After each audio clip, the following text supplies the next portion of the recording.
Hey everybody, happy Wednesday. It's been a while since I've made some content like this, so I'm super excited to be back with you guys. I did take some time off creating like content or videos like where I was just sharing words just because I really needed to fill my cup. I needed to adjust to this big move that I just had, and I needed to just kind of recalibrate, my mind, my spirit, my body, everything, because it was just so much in life, and I just needed some extra time with Jesus. So I'm extra excited to be back with you. I had a Bible study tonight with some ladies back home in San Antonio, and it really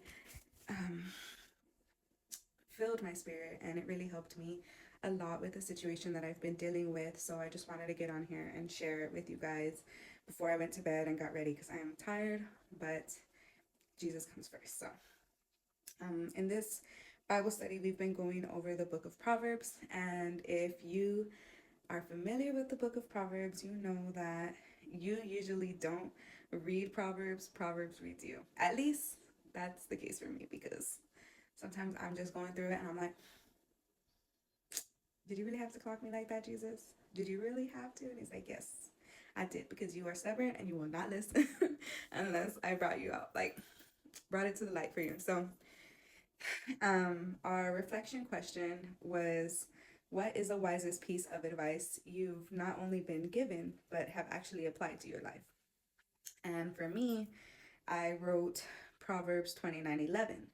Now, the reflection question wasn't necessarily like finding something in Proverbs. It was just about like if you've ever had advice. And I've been given a lot of advice in life, but in this season and in just my journey with God alone, this verse has helped me a lot because um, I had let me read my response. Okay, so sorry about that, guys, but my response was Proverbs 29:11. And that scripture reads, fools vent their anger, but the wise quietly hold it back. And the reason for my response, what I wrote was, this has been one of the greatest pieces of advice I've received and applied in my life, because I used to have a tendency to have a rebuttal for anything and everything. I've learned that protecting my peace and being the bigger person, giving it to Jesus, helps me overcome my obstacles. So for me, one of the biggest struggles I've always had was I needed to have the last word for almost absolutely everything, especially if it was something that I knew I was right and I knew I was being wronged in the situation, or I just felt like I was right and I needed to take it into my own hands, because if I wasn't going to protect me, who was?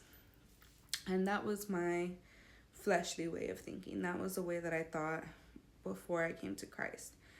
So when I got into my word 2 years ago and I got saved, this was one of the first things that God really helped me deal with, was my anger, because old me had a lot of problems with my anger. So and it's not saying that I don't still struggle, because I definitely do have a struggle with that. I'm not going to sit here and lie to you guys. I want to be as transparent as possible, because this is real. Like, we all deal with these things and we all have struggles of our own in our own ways. And anger has definitely been one for me.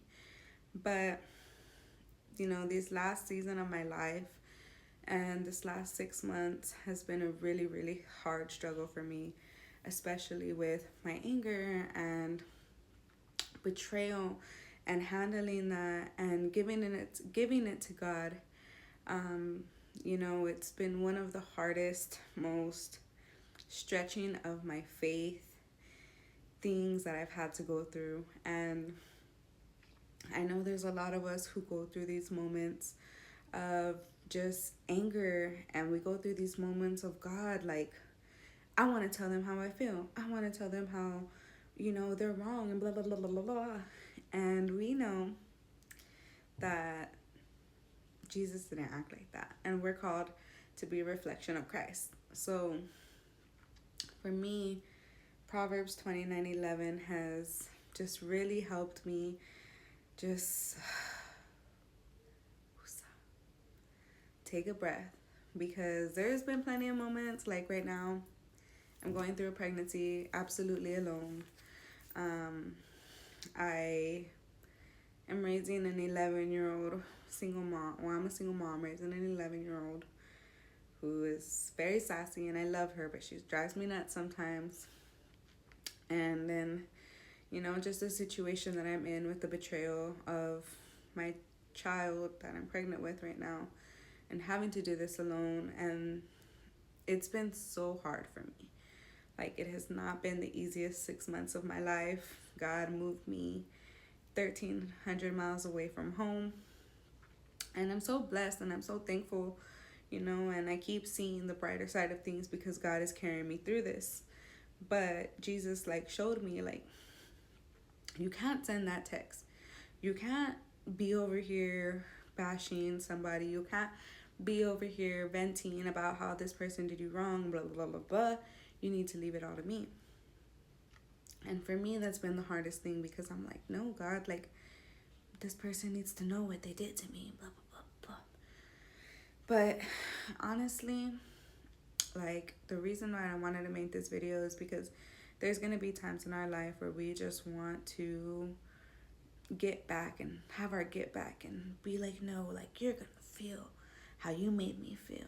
And you're going to do this and this and that, blah, blah, blah, blah, blah. And, in the situation where God has stretched me and molded me, or been molding me, it's one of those things that I absolutely have to wake up every day and give it to God. So, in the past, when I would vent my anger and I would just be angry at the world for the circumstances or the situation I'm in, or the way somebody made me feel, it usually made things a lot worse. Just having the last word and saying things that I couldn't take back.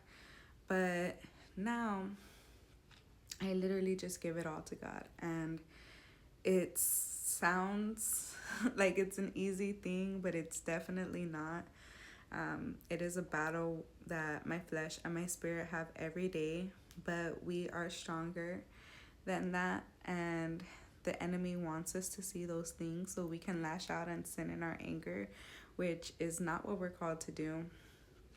So I just wanted to give that word of encouragement that, we